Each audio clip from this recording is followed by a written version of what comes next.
6ನೇ ತರಗತಿಯ ವಿಜ್ಞಾನ ಪಾಠ ಬೆಳಕು, ಛಾಯೆಗಳು ಮತ್ತು ಪ್ರತಿಫಲನಗಳು. ಸೂಜಿ ರಂಧ್ರ ಕ್ಯಾಮೆರಾದ ಬಗ್ಗೆ ತಿಳಿಯೋಣ. The pinhole camera or the camera obscura is a simple camera without a lens. For making the pinhole camera, you require a cardboard box 20 into 15 into 10 centimeters, black paper, butter paper, needle and a candle. Now take this box and cut a large window on the top of the box with the help of a cutter, and then stick butter paper as a screen on this window. For this you need to apply glue on the window frame and then stick the butter paper screen.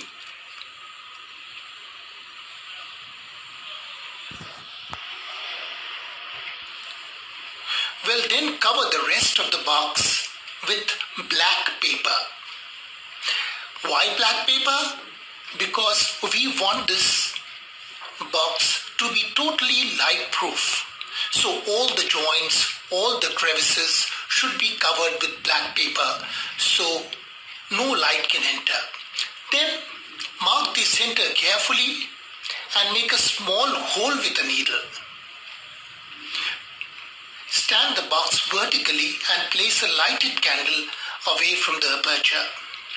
Light will enter through the hole and you will see a single inverted image of the burning candle on the butter paper screen.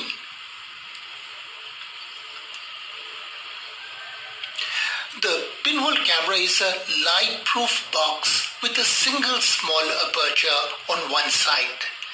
Light passes through the small hole and projects an inverted image on the opposite side of the box. If you make 4 holes, then you will see 4 inverted images of the burning candle. You can become more adventurous and instead of 5 holes, you can also make 9 holes. Once again, stand your pinhole camera near the burning candle and this time you will see 9 inverted burning candle flames. You will see their images.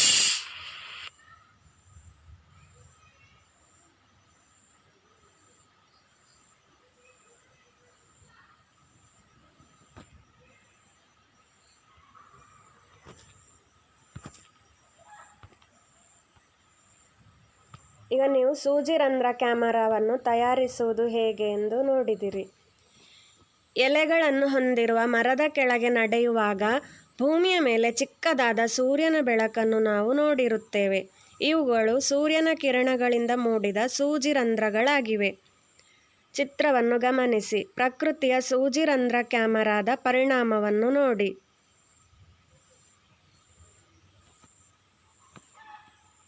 ಪ್ರಕೃತಿಯ ಸೂಜಿ ರಂಧ್ರ ಕ್ಯಾಮರಾದ ಪರಿಣಾಮ.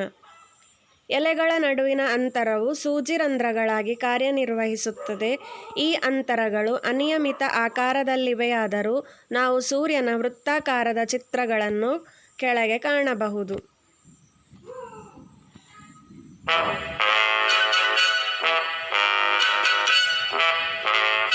There once lived a huge hungry lion in a vast jungle. All the animals were afraid of him because he killed many of them every day for food. They had to find a way to stop him. After discussing amongst themselves, the animals decided that they would send one animal to the lion's cave every day. This way, the lion would get the food without hunting for it. The lion agreed to the plan. He threatened to kill all of them if they ever failed to provide him food. From that day on, one animal was sent to the lion's cave every day.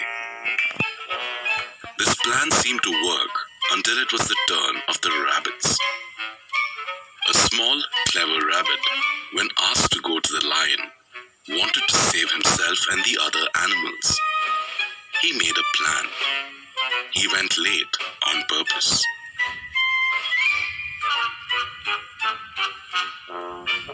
On seeing him, the lion got angry.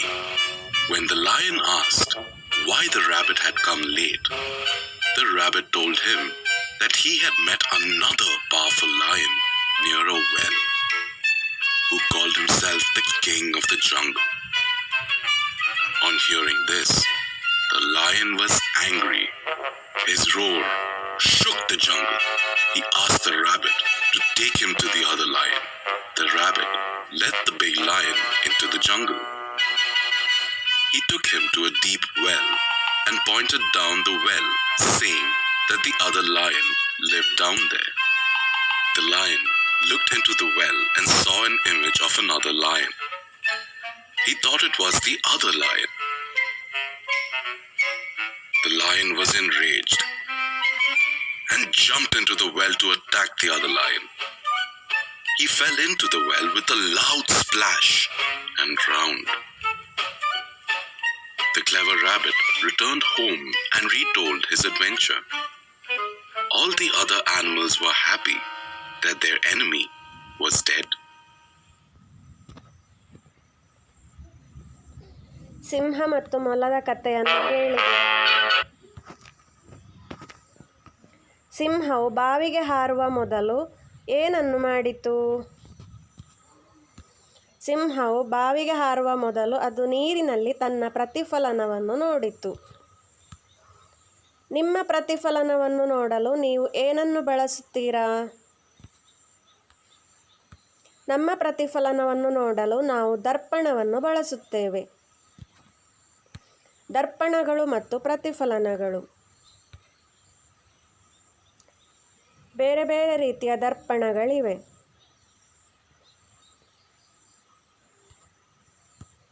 ಒಂದು ದರ್ಪಣ ಹಿಡಿದುಕೊಂಡು ನಿಮ್ಮ ಕೋಣೆಯ ಮೂಲೆಯಲ್ಲಿ ನಿಲ್ಲಲು ನಿಮ್ಮ ಸ್ನೇಹಿತರಿಗೆ ಹೇಳಿ. ಮತ್ತೊಂದು ಮೂಲೆಯಿಂದ ಟಾರ್ಚಿನ ಸ್ವಿಚ್ಚನ್ನು ಒತ್ತಿರಿ. ನಿಮ್ಮ ಸ್ನೇಹಿತನನ್ನು ಹಿಡಿದಿರುವ ದರ್ಪಣದ ಬೆಳಕಿನ ಕಿರಣಗಳ ಸಮೂಹವನ್ನು ತಿರುಗಿಸಿ. ಈಗ ಟಾರ್ಚ್ ದಿಕ್ಕನ್ನು ಸರಿಹೊಂದಿಸಿ ಅದೇ ಕೊಠಡಿಯಲ್ಲಿ ಮತ್ತೊಂದು ಮೂಲೆಯಲ್ಲಿ ನಿಂತಿರುವ ಮತ್ತೊಂದು ಸ್ನೇಹಿತನ ಮೇಲೆ ಬೆಳಕಿನ ಕಿರಣಗಳು ಬೀಳುತ್ತವೆ. ಬೆಳಕು ದರ್ಪಣದ ಮೇಲೆ ಬಿದ್ದಾಗ ಏನಾಗುತ್ತದೆ?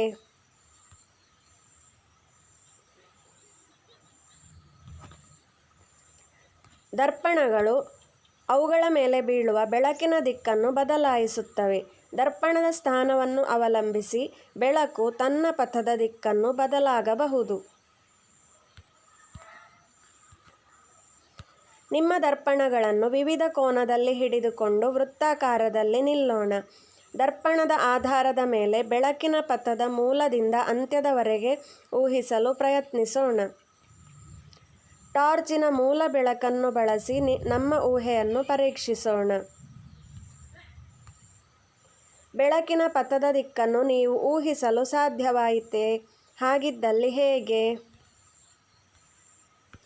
ದರ್ಪಣದ ಸ್ಥಾನವನ್ನು ನೋಡುವ ಮೂಲಕ ಬೆಳಕಿನ ಪಥದ ದಿಕ್ಕನ್ನು ನಾವು ಸುಲಭವಾಗಿ ಊಹಿಸಲು ಸಾಧ್ಯವಾಯಿತು, ಏಕೆಂದರೆ ಬೆಳಕು ಸರಳ ರೇಖೆಯಲ್ಲಿ ಪ್ರಯಾಣಿಸುತ್ತದೆ ಎಂದು ನಾವು ತಿಳಿದಿದ್ದೇವೆ.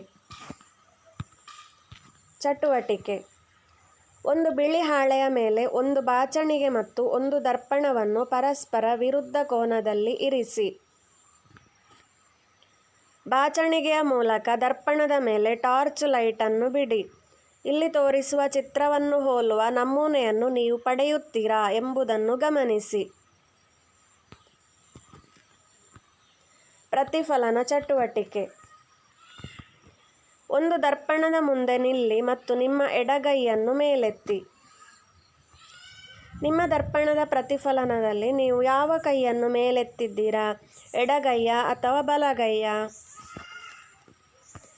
ನೀವು ನಿಮ್ಮ ಎಡಗೈಯನ್ನು ಮೇಲೆತ್ತಿದ್ದರೂ ಸಹ ದರ್ಪಣದಲ್ಲಿ ನೀವು ನಿಮ್ಮ ಬಲಗೈಯನ್ನು ಮೇಲೆತ್ತಿರುವ ಹಾಗೆ ಗೋಚರಿಸುತ್ತದೆ. ಹಾಗಾಗಿ ದರ್ಪಣವು ವಸ್ತುವಿನ ವಿರುದ್ಧ ಚಿತ್ರವನ್ನು ತೋರಿಸುತ್ತದೆ ಎಂದು ನಾವು ಅರ್ಥ ಮಾಡಿಕೊಂಡೆವು. ಕೆಲವು ದರ್ಪಣಗಳು ನಿಖರವಾದ ಪ್ರತಿಫಲನಗಳನ್ನು ತೋರಿಸುವುದಿಲ್ಲ.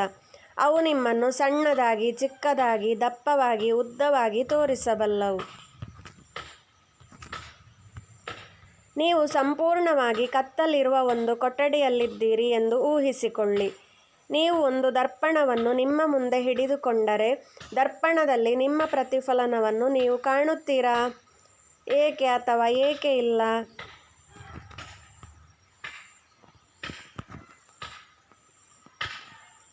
ಇಲ್ಲಿ ಏನಾದರೂ ಕಾಣೆಯಾಗಿದೆಯೇ? ಇಲ್ಲಿ ತೋರಿಸಿರುವ ಛಾಯೆ ಸರಿಯಾಗಿದೆಯೇ? ಏಕೆ ಅಥವಾ ಏಕೆ ಇಲ್ಲ?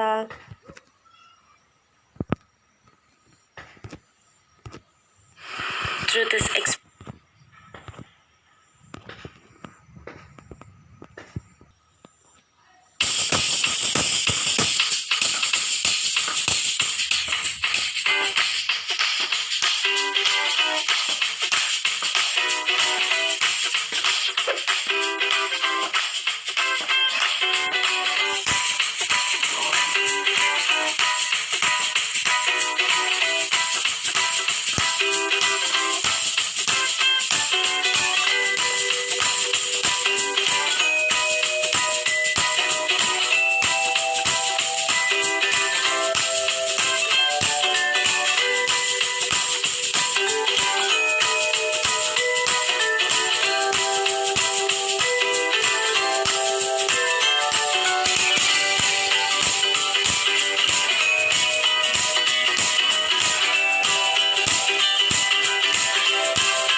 ಈ ವಿಡಿಯೋದಲ್ಲಿ ನೀವು ಏನನ್ನು ಗಮನಿಸಿದ್ದೀರಿ? ನೀವು ವಿವಿಧ ರೀತಿಯ ಛಾಯೆಗಳನ್ನು ನೋಡಿದಿರಿ. ಇಲ್ಲಿ ನಿಮ್ಮ ಛಾಯೆಯು ಕಾಣಿಸುವುದಿಲ್ಲ. ಈ ಚಿತ್ರದಲ್ಲಿ ಹುಡುಗನ ಛಾಯೆಯನ್ನು ನಾವು ಕಾಣಬೇಕಿತ್ತು. ಇಲ್ಲಿ ಛಾಯೆಯ ಸ್ಥಾನವು ಸರಿಯಾಗಿದೆಯೇ? ಏಕೆ ಅಥವಾ ಏಕೆ ಸರಿಯಾಗಿ ಇಲ್ಲ ಎಂದು ಗಮನಿಸಿ. ಚಿತ್ರ ಬಿಡಿಸಿ. ಈ ಮರವನ್ನು ನೀವು ದರ್ಪಣದ ಮೂಲಕ ನೋಡುತ್ತಿದ್ದೀರಿ ಎಂದು ಊಹಿಸಿಕೊಳ್ಳಿ. ನೀವು ದರ್ಪಣದಲ್ಲಿ ನೋಡುವ ಮರದ ಚಿತ್ರವನ್ನು ಬರೆಯಿರಿ.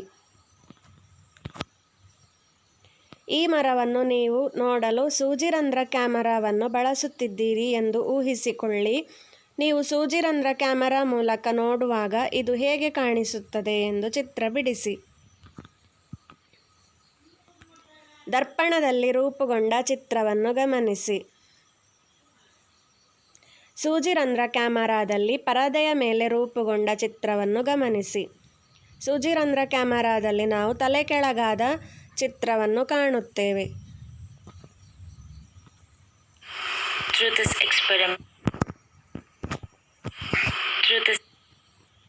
ನಾವೀಗ ಕೆಲಿಡಿಯೋಸ್ಕೋಪ್ ತಯಾರಿಸುವ ವಿಡಿಯೋವನ್ನು ನೋಡೋಣ. And all you need is 6 square pieces of acrylic glass.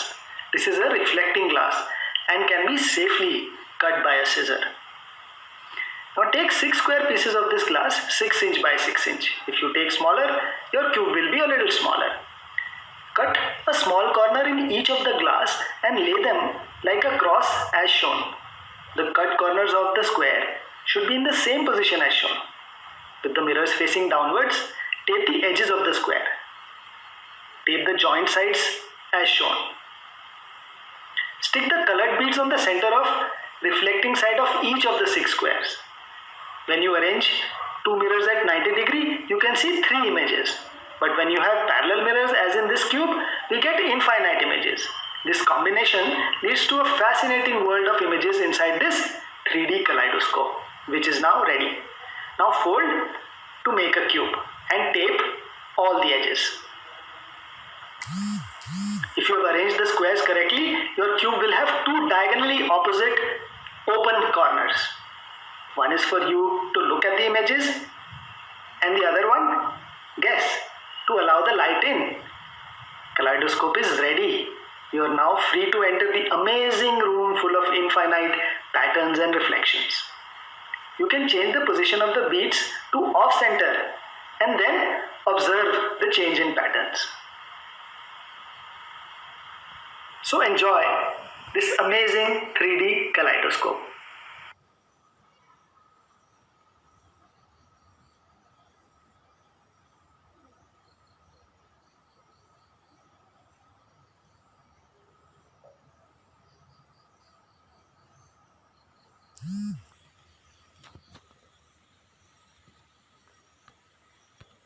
ಸ್ವಯಂ ಪ್ರಕಾಶಿತ ವಸ್ತುಗಳು ಸ್ವಂತ ಬೆಳಕನ್ನು ಹೊಮ್ಮಿಸುವ ವಸ್ತುಗಳು.